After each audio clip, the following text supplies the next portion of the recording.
years of excellence. Sun International Institute of Tourism and Management. అమ్మవారి దర్శనం ఆ తర్వాత శ్రీవారి దర్శనం అయిన తర్వాతే మనకి ఇంటర్వ్యూకి వచ్చారు.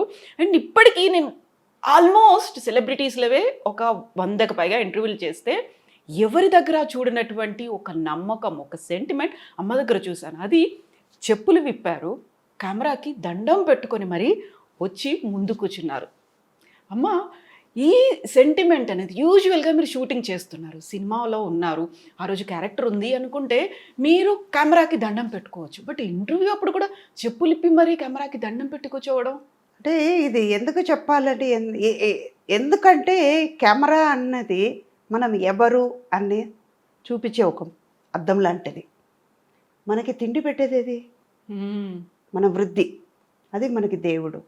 మనం ఇవాళ కడుపు నిండా తింటున్నాము, మన శాంతిగా ఉన్నాం, చేతి నిండుగా డబ్బు వస్తుంది అంటే అది 5 రూపాయలు 10 రూపాయలు వస్తుందంటే ఎవరి వల్ల వస్తుంది? ఇప్పుడు నేను సుధా అనే ఒక మనిషి తెలియడానికి కారణం ఏంటి? కెమెరా. ఈ కెమెరా ద్వారా ఈ సుధాన్ని లక్షలాది మంది చూస్తున్నారు. ఆ ప్రేమను నేను పొందేటప్పుడు మన దేవుడు అదే కదా. దేవుడికి దండం పెట్టకుండా మనం చేస్తామా? అమ్మనే పిలుస్తాం, నాన్ననే పిలుస్తాం కదా. నాకమ్మ. ఎంత బాగా చెప్పారమ్మా, ఎంత గౌరవము, భక్తి, ఎట్ ది సేమ్ టైం భయము ఉంది, అన్నీ ఉన్నాయి. ఒక కెమెరా అంటే, ఒక వృత్తి అంటే చాలా క్యాజువల్గా ఒక సెలబ్రిటీ స్టేటస్ వచ్చింది. మనం సినిమాలో యాక్ట్ చేసాము, 1000 మూవీస్ చేశారు, సౌత్ ఇండియన్ లాంగ్వేజెస్ అన్నీ చేశారు, హిందీ చేశారు. ఇన్ని చేసిన తర్వాత చాలా క్యాజువల్గా వచ్చి కూర్చోవచ్చు, ఇలా ఇంటర్వ్యూ చేసేసి వెళ్ళిపోవచ్చు. ఇవన్నీ కాకుండా నాకు నిజంగా అమ్మ నాకు చూడగానే యాక్చువల్గా సుధమ్మ గారు అనగానే నిండుగా ఇలా బొట్టు పెట్టుకొని కూర్చుంటారు, ఇవన్నీ అనే ఉంటాయి. బట్ ఈరోజు వెరీ ఫస్ట్ టైం అనుకుంటాను మిమ్మల్ని నేను కెమెరా ముందు ఇలా తిరునామంతో చూడడము అనేది. చాలా చాలా ట్రెడిషనల్గా అయిపోయింది కదా, దర్శనం అయిపోయింది కదా అని అలా వెళ్ళిపోలేదు, అలా కెమెరా ముందుకు కూడా రాలేదు. యాక్చువల్గా టూర్ చేయాలి, లేకుంటే రెగ్యులర్ మేకప్ ఉండాలి, అలాంటిది కూడా లేదు. బాగా నరనరానా ఉందా? నిజమ్మా. ఎందుకంటే ఇప్పుడు స్వామివారు ఆశీస్సులు పొంది కింద దిగాను, మీ అందరికీ ఆ వైబ్రేషన్ ఇవ్వాలి. అవును. అంటే ఇప్పుడు బొట్టు అన్నది ఆయన నాలో ఉన్నారు, నాతోనే వస్తున్నారు. అలా అన్నప్పుడు నన్ను నడిపించేది ఆయనే కదా, ఆ తల్లి స్వామివారే. అలా అన్నప్పుడు వాళ్ళ కోసం పెట్టుకున్న బొట్టుని ఎందుకు తుడవాలి? మన ట్రెడిషన్ని మనం చిన్నప్పటి నుంచి అమ్మ నాన్న బొట్టు పెట్టుతున్నారు, ఏదో తెలియకుండా మనం తుడుస్తాం. కానీ తెలిసి తప్పు చేయకూడదు. ఒక వయసు వచ్చిన తర్వాత మనది అన్నది ఉంటే వాళ్ళు నేర్పించింది మనం చెయ్యాలి. నిజంగా. ఇప్పుడు ఇది ఒకళ్ళని సించపరచడానికని చెప్పట్లేదు. కొన్ని మనం వాళ్ళు ఉన్నారు, వాళ్ళు బొట్టు పెట్టుకొని వాళ్ళది వాళ్ళ నమ్మకం, ఆ సంప్రదాయాలు, వాళ్ళ సంప్రదాయం, వాళ్ళ కల్చర్ అది. ఇప్పుడు మనం కల్చర్, నేను పుట్టి పెరిగేటప్పటికి మా అమ్మ నాన్న ఎలా నేర్పించారు, ఆ వాతావరణంలోనే ఉన్నాను కాబట్టి తప్పులేదు, అలాగే ఉండాలని. ఇంకోటి, ఇందాక మీరు చెప్పినట్టు నేను తిరుపతి నుంచి వచ్చాను, కొండ మీద నుంచి వచ్చేటప్పుడు ఆయన పవర్ని నేను తీసుకొస్తున్నాను, నాతో పాటు ఆయన వస్తున్నారు. అలా అన్నప్పుడు అది ఎందుకు తుడవాలి? నేనుగా ఉండాలని కోరుకుంటాను. అందులో కొండ మీద స్వామివారు ఉంటే కింద అమ్మవారు ఉన్నారు కదా, తల్లి ఉన్నారు, అలాగే ఉంటుంది కదా. ఫస్ట్ మీరు వెళ్ళేటప్పుడు కూడా ఇక్కడ అమ్మవారి దర్శనం చేసుకుని తర్వాత స్వామివారి యూజువల్గా చాలా మందికి అది తెలియదు. కొండకెళ్ళి మళ్ళీ కిందకు వచ్చి తిరుచానూరు వెళ్ళి తల్లిని చూసుకుని వెళ్ళిపోతారు. కాదు, అమ్మ తల్లి లేకుండా తండ్రి ఎక్కడి నుంచి తెలుసు? సృష్టి లేదు, విశ్వం లేదు. అమ్మ తండ్రిని చూపిస్తున్నారు, తండ్రి అన్నదమ్ముళ్ళని చూపిస్తున్నాడు. ముందు కళ్ళు తెరవగానే ఎవరిని చూస్తుంది బిడ్డ? అమ్మనే చూస్తుంది. ముందు మాట వచ్చేది మా. అది ఏ భాష అయినా, లోకంలో ప్రపంచంలో ఏ భాష తీసుకున్నా అమ్మ అనేది మా అంటాం. అలా అన్నప్పుడు అమ్మ ముందు. ఇలా నమ్మే వాళ్ళకి ముందు తల్లిని చూసిన తర్వాత తండ్రిని వెళ్ళి దర్శనం చేసుకోవాలి. ఇంకోటి, మా అమ్మ నాన్న, మా పెద్ద నాన్న, మా అమ్మమ్మ నాన్నమ్మ వాళ్ళు చెప్పిన మాట ఏంటంటే, తల్లిని చూస్తే స్వామి వారి రాత్రి తల్లిని చూడ్డానికి వస్తారు కదా, ఎంతమంది భక్తులు వస్తున్నారు, అందరినీ అనుగ్రహించిన తర్వాత ఆయన ఒక్క క్షణమైనా అమ్మవారిని చూడడానికి కింద కొండ దిగుతాడు. అప్పుడు ఈవిడ చెప్తారంట, స్వామి పిల్లలు వస్తున్నారు, ఇంతమంది పిల్లలు నా దగ్గరికి వచ్చారు, నా కోసమైనా నువ్వు చెయ్యాలి కదా, ఈ పిల్లలు నిన్ను చూడ్డానికి కూడా పంపిస్తున్నాను, లెక్క చెప్తారంట ఆవిడ. ఓ ఎంతమంది నా దగ్గరికి వచ్చారు, నా దగ్గరికి ఎంతమంది నీ వచ్చారు, పిల్లలందరూ వస్తున్నారు, జాగ్రత్తగా వాళ్ళకి దర్శనం ఇచ్చి వాళ్ళని కాపాడాలి స్వామి అని అమ్మ లెక్క చెప్తుంది. మామూలుగా మన ఇంట్లో ఏదైనా ఒక ప్రాబ్లం వస్తే ఎవరికి వెళ్ళి చెప్పుకుంటాం? ఫస్ట్ అమ్మకి. ఒక నాన్న కొట్టినా, అన్న కొట్టినా, తమ్ముడు కొట్టినా, అక్క కొట్టినా అమ్మా అంటాం. అదే కదా ఇక్కడ, ఆవిడ లోకానికి తల్లి కదా, ఆవిడ వెళ్ళి చెప్తుంది. యాక్చువల్గా నాన్న దగ్గర నుంచి మనకు అనుకున్నటువంటి రిక్వెస్ట్ లో డిమాండ్ లో ఏదైనా కానీ నెరవేర్చడానికి కూడా అమ్మ వెళ్ళి అమ్మ చెవిలో కావాలి. చెప్తే తప్ప కాదు అనేది అది ఉంటుంది డబ్బు కదా. కావాలన్నా కూడా అమ్మ నాన్నకు చెప్పు అని అమ్మ దగ్గరికి వెళ్తాం. మిమ్మల్ని అమ్మ అమ్మ అమ్మ అని పిలవడం మామూలుగా కాదు. ఆల్మోస్ట్ ఇప్పుడు ఈ సినిమాల్లో మెజారిటీ అంటే 900+ అమ్మ క్యారెక్టర్లే కదా. ఉంటాయి. ఎలా అనిపిస్తుంది అమ్మ గురించి మనం ఇంత మాట్లాడుకున్నప్పుడు? మిమ్మల్ని ప్రతి ఒక్కరు అమ్మ అని పిలవడమే కాదు, అమ్మ అని చూస్తున్నప్పుడు అది కూడా వెరీ యంగేజ్ లోనే మీరు అమ్మ అయిపోయారు. వదిన, అక్క, వీళ్ళు హీరోయిన్లు వీళ్ళందరికంటే క్యారెక్టర్ ఆర్టిస్టుల కంటే కూడా అమ్మ. ఎలా అనిపిస్తుంది ఆ ఫీల్? చాలా గర్వంగా ఉంటుంది. లోకంలో ఇంతమంది పిల్లలా నాకు అన్నట్టు అనిపిస్తుంది. అంటే ఒక్క సంతోషం, నా పిల్లలు నన్ను అమ్మ అని పిలిచేది ఇంట్లో మాత్రమే. ఏదైనా అవసరం వస్తే అమ్మ ఇది మా అమ్మ అంటారు. ఆప్యాయత, ప్రేమతో మనకి కావాల్సిన మనిషి అని హృదయపూర్వంగా పిలుస్తున్నారు కదా. బయట వాళ్ళు అమ్మ అన్నప్పటికీ ఎంత ఆనందంగా ఉంటుందో. ఇవాళ మార్నింగ్ నాకంటే పెద్ద ఆయన, నేను క్యూలో నించుంటున్నాను అన్నమాట. ఆ బ్రేక్ దర్శనం క్యూలో నించునుంటే, ధ్వజస్తంభం దగ్గర నించుంటే నాకంటే పెద్ద ఆయన, ఆయనకి 80 పైనే ఉంటుంది. ఆయన అంటున్నారు, అమ్మా నమస్కారం అమ్మా, బాగున్నారా, మంచిగా దర్శనం చేసుకోండి.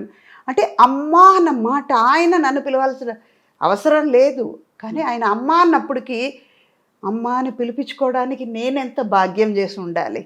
నిజంగా కదా. మన పిల్లలకి మన అమ్మ అన్నప్పుడు బయట వాళ్ళు పిలిస్తే ఎందుకు అమ్మ అవ్వలేము? ఎవరిని అంతమందిని అమ్మని పిలవలేము. ఎవరు పడితే వాళ్ళని అమ్మని పిలవలేము. అక్క అనొచ్చు, ఆంటీ అని ఇప్పుడు ఈజీగా వస్తుంది. అవును. అమ్మని ఎవరిని పిలవలేము, అది ఎవరికో కొంతమందికి వస్తుంది. అలాగే కన్నాంబ గారు, సావిత్రి గారు, తర్వాత జమున గారు, వీళ్ళందరూ, సుజాత గారు, అన్నపూర్ణమ్మ గారు, వీళ్ళందరూ అమ్మ అయిన తర్వాత నేను ఆ కేటగిరీలో ఉన్నానంటే గర్వమే. అది కూడా ఒక లాంగ్ రన్, మామూలుగా లేదు ఇలా అనేసి చెప్పొచ్చు. కాలర్ ఎగలేం కాబట్టి చాలా ఆనందం కాదండి. ప్రతిసారి ఆ క్యారెక్టరు సుధమ్మ, అమ్మగారి క్యారెక్టరు మీ దగ్గరకు వచ్చినప్పుడు వచ్చేటువంటి రియాక్షన్స్ ఎలా ఉంటాయి? ఇందులో కూడా అమ్మేనా? ఈసారి ఎవరికి అమ్మను అవుతున్నాను, ఎంతమంది నాకు పిల్లలు, ఏ హీరోకి అవుతున్నాను, ఇలాంటివి ఉంటాయా? చాలా ఉంటాయి. ఇప్పుడు పిల్లలందరూ ఒక రామ్ చరణ్ అవ్వరండి, జూనియర్ ఎన్టీఆర్ అయినా, మనోజ్ అయినా, వీళ్ళందరూ, తరుణ్, వీళ్ళందరూ నేను చూసి పెరిగిన పిల్లలు కదా. నా కళ్ళ ముందు చిన్న చిన్న పిల్లలు అలాగే ఆడుకునే పిల్లలు వాళ్ళ హీరో అయ్యారు, వాళ్ళకి తల్లి అయ్యేటప్పటికి వాళ్ళతో నేను జోక్ చెప్పేదాన్ని, మీరు పెరిగారా నేను పెరగలేదని. ఇలాగే నా ఏజ్ అక్కడే ఆగిపోయింది.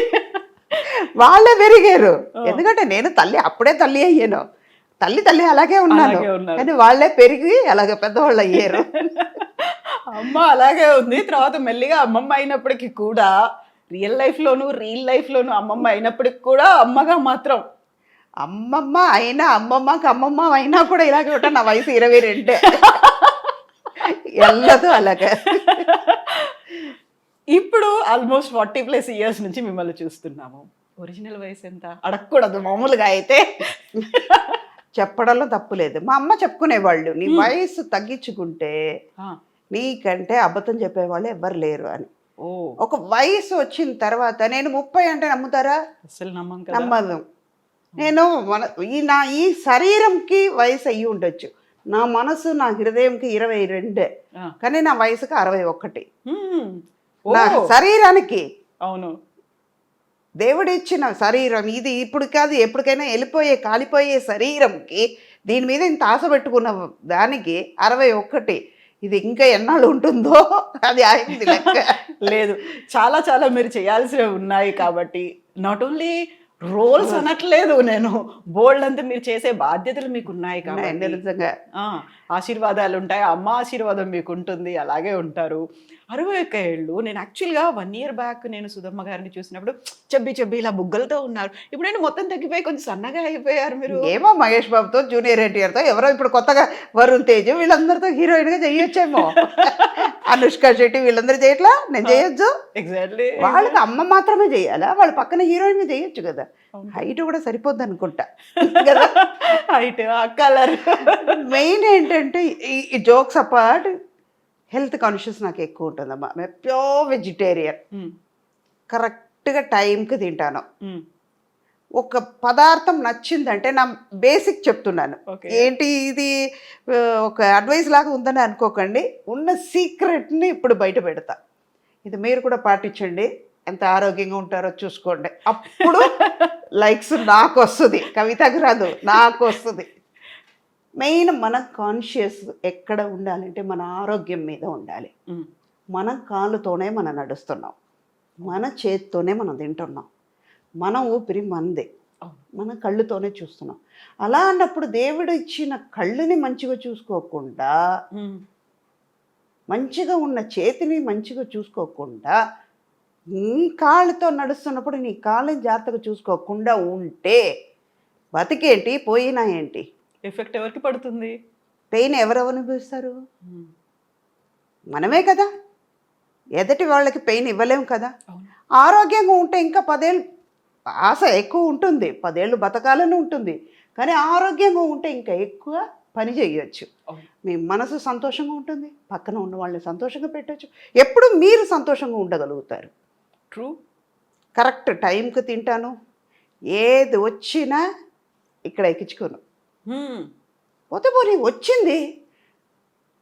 ఇవాళ 1 ఇయర్ అయినా కూడా మీ ఐ డ్రీమ్ వాళ్ళకి ఇవ్వాలి, దొరికింది. So true. అది నిజంగా ఇది డెస్టినీ రాసి ఉంటుంది.